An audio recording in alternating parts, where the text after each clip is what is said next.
Y'all ever heard of a heart so broken it just stops?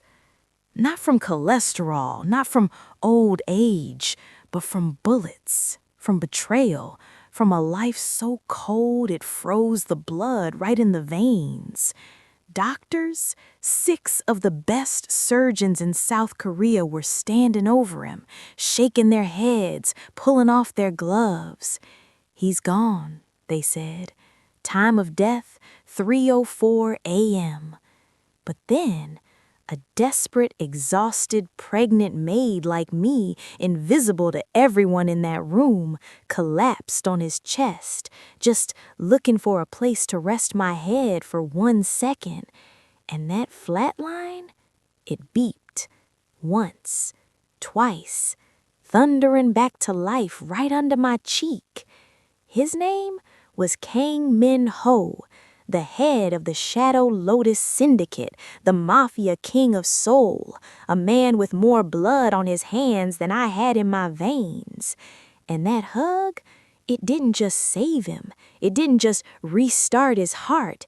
It bound us in a miracle that science couldn't explain and bullets couldn't break. We had to stay close, or his heart would fail again. Hold up. Let me take y'all back. Before the guns, before the miracle, before I was sleeping in a Mafia King's bed to keep him alive. It started with me living in my car, 6 months pregnant, broke, and praying for a miracle of my own.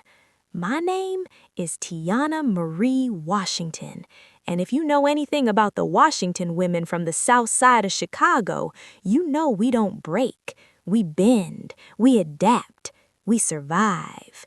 My grandma, Big Mama Rose, used to braid my hair on the front porch and tell me, "Baby girl, life gon' come at you with teeth. You gotta bite back harder." But at 25 years old, sitting in the driver's seat of a rusted-out Honda Civic in a parking lot in Seoul, biting back felt impossible. I was 6 months pregnant. My ankles were swollen to the size of grapefruits. My back ached like I was carrying the weight of the world, not just a baby. And I was alone. Derek. That name still tastes like ash in my mouth. My ex-boyfriend, the father of my child, the man who promised me the world and gave me hell instead. We moved to Korea because he had a business opportunity, teaching English, he said, a fresh start away from the streets of Chicago. I believed him because when you love someone, you wear blinders, thick ones. But the opportunity wasn't teaching, it was running drugs for a low-level gang in Itaewon. And when I found the stash in our apartment, when I flushed it down the toilet and told him I wasn't raising my child around that, he looked at me with eyes I didn't recognize. "You think you're better than me, Tiana? Then go be better somewhere else." He kicked me out, took my savings, took my passport. I had to fight him tooth and nail to get that back. "Sell or starve," he laughed as he slammed the door. I chose starve.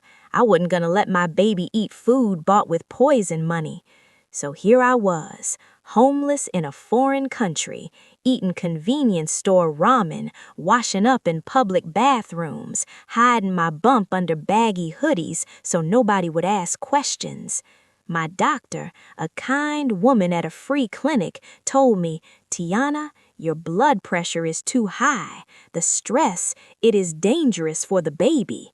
I knew she was right, but what could I do? I needed a job, a safe job, a job with a roof. And that's when I saw the ad. Live-in Maid wanted, Westwood Estate, no experience necessary, room and board included, NDA required.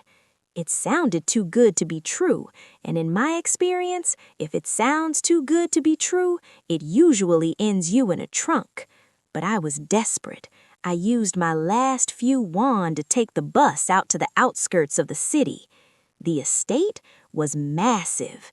It wasn't a house, it was a fortress. High stone walls topped with cameras, gates that looked like they could stop a tank. And inside, it was like a palace, marble floors that shone like water, chandeliers that dripped crystal, gardens manicured to perfection. I met Mrs. Kim, the head housekeeper. She was a tiny Korean woman with eyes like lasers and a bun so tight it pulled her face back. She looked at my resume, which was mostly retail jobs and a half-finished nursing degree. She looked at my baggy clothes. She didn't ask about the bump, thank God. Mr. Kang values privacy above all else, she said, her English clipped and precise. You clean, you cook, you are silent. You do not go into the East Wing unless ordered. Do you understand? Yes, ma'am, I said, putting on my best respectful face. I understand. The pay is 2 million won a month. Room is in the servants' quarters. 2 million won. That was enough to save for a ticket home, enough to buy diapers, enough to breathe. I'll take it, I said. Mr. Kang. I hadn't met him. I hadn't even seen a picture. But the other maids whispered. They said he was handsome. They said he was scary. They said he was Jopak, Mafia, the Shadow Lotus Syndicate, the Mafia King of Seoul, a man with more blood on his hands than I had in my veins. And I told myself I didn't care. I told myself I was just scrubbing floors. What did I care if the man who owned the floors was a gangster? As long as he paid me and as long as I was safe, I didn't care if he was the devil himself. The first few weeks were a blur of exhaustion. I woke up at 5 a.m., I scrubbed, I dusted, I polished. My pregnancy was getting harder to hide. The nausea, morning sickness that lasted all damn day was a constant battle. I'd have to run to the servants' bathroom, dry heave, rinse my mouth, and get back to polishing silver before Mrs. Kim noticed. I was tired, bone deep tired, but I was safe. I had a bed, I had food. I stayed invisible. That was the rule. I saw guards patrolling the grounds, men in black suits with earpieces. They didn't look at the help. We were just furniture to them. I caught glimpses of him, Mr. Kang Min-ho. He was striking, tall, shoulders that filled out his bespoke suits, jet black hair styled back, and a face that looked like it was carved from granite, sharp jaw, cold eyes. He never smiled. He walked through the halls like a storm cloud, phone to his ear, barking orders in rapid-fire Korean. I stayed out of his way. Don't look the tiger in the eye, I whispered to my belly. We just here to clean the cage, baby. One night, I was cleaning the library late. Mrs. Kim had me polishing the mahogany bookshelves. I thought everyone was asleep. Then the door opened. Min-ho walked in. He didn't see me up on the ladder. He walked to the desk. He poured a drink, amber liquid, scotch. He slumped into the leather chair. He put his head in his hands. He let out a sigh, a sound so heavy, so full of exhaustion it startled me. It wasn't the sound of a monster. It was the sound of a man carrying a burden too big for his shoulders. I froze. I held my breath. My foot slipped on the ladder rung. Squeak! His head snapped up. In a second he had a gun in his hand, pointed right at me. Who is there? His voice was a low growl. It's just me, sir, I squeaked, hands up. Tiana, the maid. He lowered the gun slowly. He squinted at me in the shadows. Tiana, he repeated, like he was tasting the name. I'm sorry, sir. I was just finishing. I'll leave. Wait. He stood up. He walked over to the ladder. He looked up at me. His eyes were amber, like a cat's. You are shaking, he said. I don't like guns, sir. He looked at the gun in his hand. He put it on the desk. "Go to bed, Tiana. It is late." "Yes, sir." I scrambled down the ladder and ran out.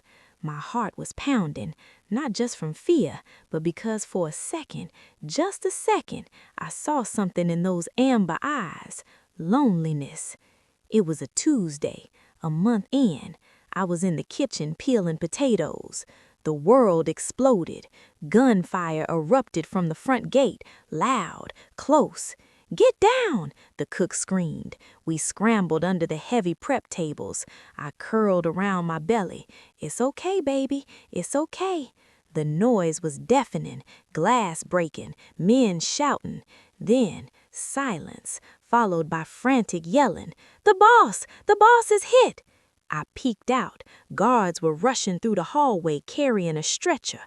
On it was Min-ho. His white shirt was soaked red. His face was pale as death. "Get the doctor! Get the medical team!" They ran toward the east wing, the forbidden wing. I should have stayed hidden. I should have stayed safe. But something pulled me. Maybe it was the nurse in me. Maybe it was that look in his eyes from the library. I followed them. The east wing was a hospital, a full trauma bay right in the house. Doctors were swarming him. Nurses were hanging blood bags. I stood in the doorway unnoticed in the chaos. Min-ho lay on the bed. His shirt was cut open. I saw the wound, a gunshot to the chest, close to the heart.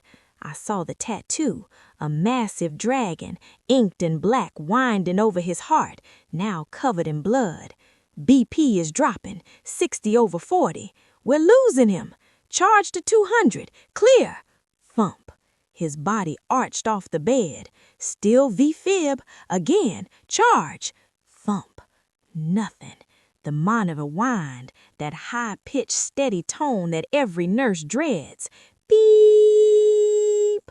Flatline. No pulse, the lead doctor said. He sounded defeated. Call it. Time of death, 3:04 a.m. The room went silent. The guards lowered their heads. The nurses stepped back. He was gone. Kang Min-ho, the king, gone. I felt heavy. My legs gave out, not from grief exactly, I didn't know him, but from exhaustion, from the stress, from the baby kicking my ribs, from the sheer weight of death in the room. I stumbled forward. "Miss, you can't be in here," a nurse said. I didn't hear her. I needed to sit. I needed to rest. I reached the side of the bed. I looked at his face, so still, so pale. I felt a wave of dizziness. "I'm just gonna rest for a minute," I whispered. I collapsed. My upper body fell across his chest. My head landed right over his heart on the dragon tattoo. My hand curled around his cold fingers. I closed my eyes, waiting for the darkness to take me too. It started as a flutter against my ear, like a butterfly trapped in a cage. Thump, thump. Then stronger. Thump, thump. The monitor hiccuped. Beep. The room went deadly silent. "Did you hear that?" a doctor whispered. Beep. "Impossible," another said. Beep, beep, beep. I opened my eyes. I lifted my head slightly. I looked at his face, his eyes. They were open, amber, glowing, alive. He was looking right at me. Confusion, pain, and something else. Recognition. "Who?" he rasped, his voice a dry crackle. "Are you?" The doctors rushed back in. "He's back! Get the epi! Stabilize him!" "Get her off him!" a guard yelled, reaching for me. He grabbed my arm to pull me away. As soon as my skin left Min-ho's chest, beep! The monitor flatlined instantly. Min-ho's eyes rolled back. "He's crashing again." "Let her go," the lead doctor screamed. "Put her back! Put her back!" The guard shoved me back onto him. My hand touched his chest. My cheek touched his skin. Beep, beep, beep. Heartbeat. Strong. Stay. We all froze. The doctor looked at the monitor, then at me, then at Min-ho. It's a bioelectric sink, the doctor stammered, wiping sweat from his forehead. I've read about it in theory, never seen it. What does that mean? The god barked. It means, the doctor said, looking at me with wide eyes, that her presence, her touch, is acting as a pacemaker. It's keeping his heart beating. I looked down at Min-ho. He was breathing, shallow but real.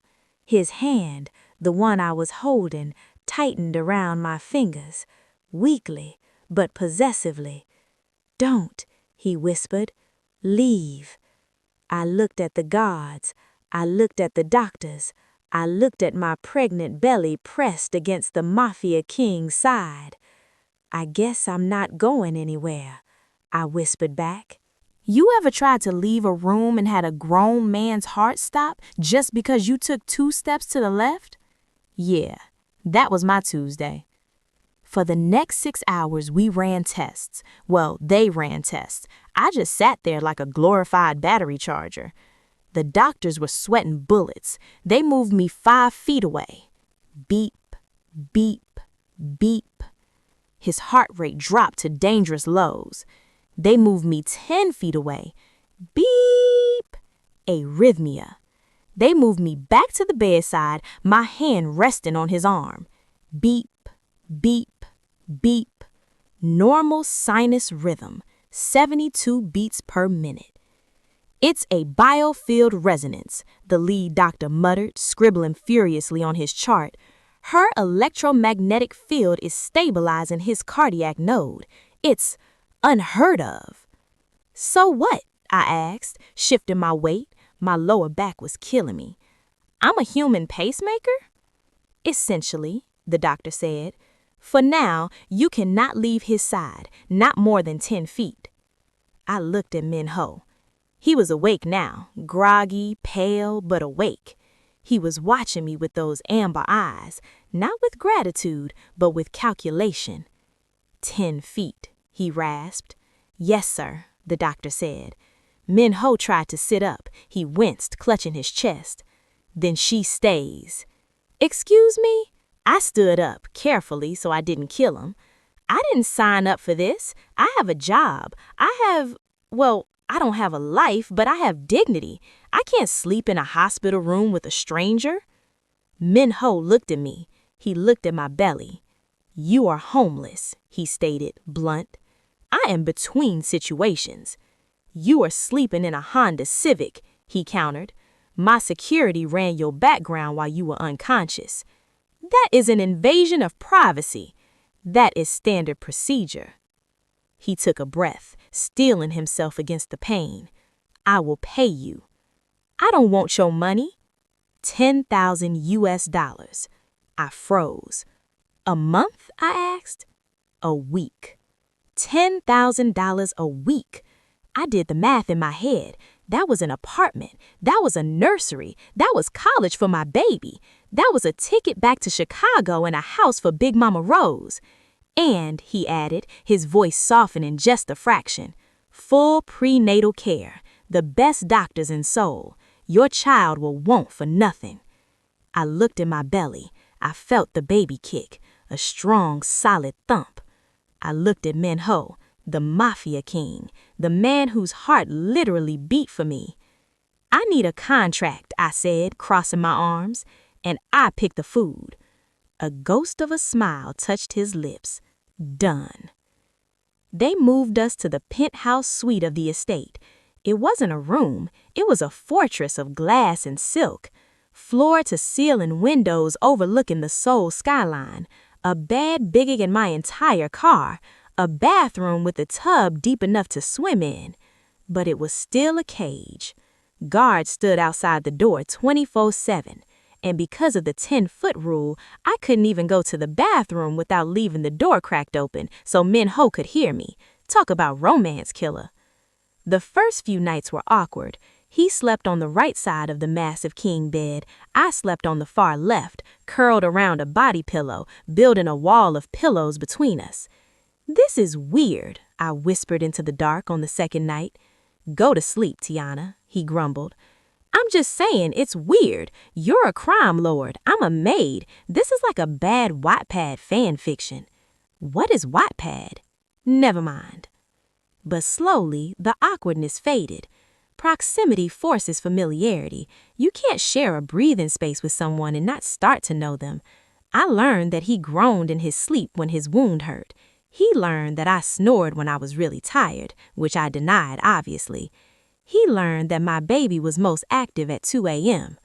One night, I was awake, rubbing my belly, wincing as she used my bladder as a trampoline. "Is something wrong?" Min-ho asked. His voice was rough with sleep. "No, she's just doing karate," I sighed. I felt the mattress shift. He moved closer. "May I?" I hesitated, then I nodded. He reached out. His large, tattooed hand covered my belly. His palm was warm. Suddenly, the baby stopped kicking. She settled right against his hand. "She likes you," I whispered, annoyed. "Traitor." "She knows who feeds her," he smirked. "I feed her. You just pay for the food." "Same thing." Speaking of food, my cravings were legendary. One afternoon, I was sitting on the velvet sofa trying to study for my online nursing course. "I would kill for a Chicago-style hot dog," I moaned, "with celery salt and neon green relish." Min-ho was at his desk, reviewing documents. He didn't look up. "We have a Michelin star chef, Tiana. Ask for lobster." "I don't want lobster. I want encased meat and yellow mustard." 2 hours later, a knock at the door. A cart rolled in. On a silver platter, 3 hot dogs, papa seed buns, neon green relish, sport peppers. I stared at them. I looked at Min-ho. How? He had them flown in from a supplier in Itaewon who imports American goods, he said, not looking up from his laptop. "Eat. You are making too much noise with your stomach." I took a bite. It tasted like home. It tasted like heaven.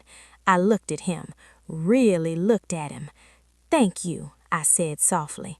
He paused typing. He looked at me. His amber eyes weren't cold anymore. "You are saving my life, Tiana," he said. "A hot dog is the least I can do." He didn't stop there.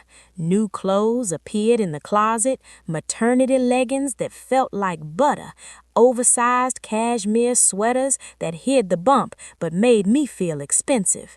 He replaced Mrs. Kim, who hated me, with a younger nurse named Hannah, who spoke fluent English. He wasn't just keeping me alive, he was taking care of me. And that was dangerous, because I promised myself I would never depend on a man again, especially not a dangerous one. It was raining again. A week later, we were sitting in bed. He was reading a file. I was reading a book on pediatric care. "Why did you want to be a nurse?" he asked suddenly. I marked my page. "Because people hurt, and I wanted to be the one who knows how to fix it. Growing up in Chicago, I saw a lot of hurt.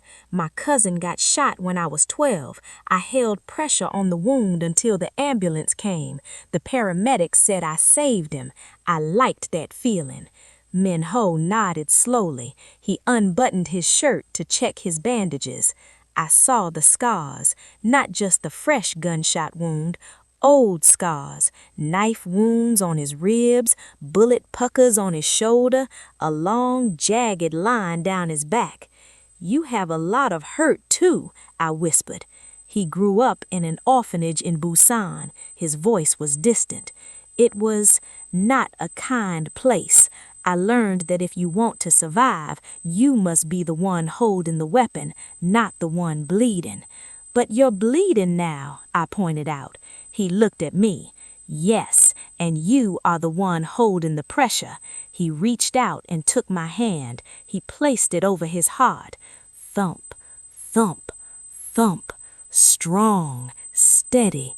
Tiana, he whispered, you are the only thing that makes it beat. Do you understand how terrifying that is for a man like me? It's terrifying for me, too, I admitted. I'm just a maid, Min-ho. I'm nobody.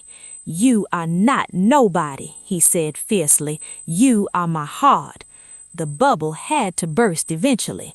Min-ho got a call. His face went hard. The dragon came back. He hung up. We have to go. Go where? A meeting. The Park Syndicate is getting bold. They think I am dying. They're moving on my ports. I can't go to a mafia meeting. You have to, he said, checking his gun. 10 feet, Tiana, remember? We took the limo, armored. The meeting was in a warehouse. It smelled like fish and gasoline. I stood behind Min-ho, wearing a long coat to hide the bump.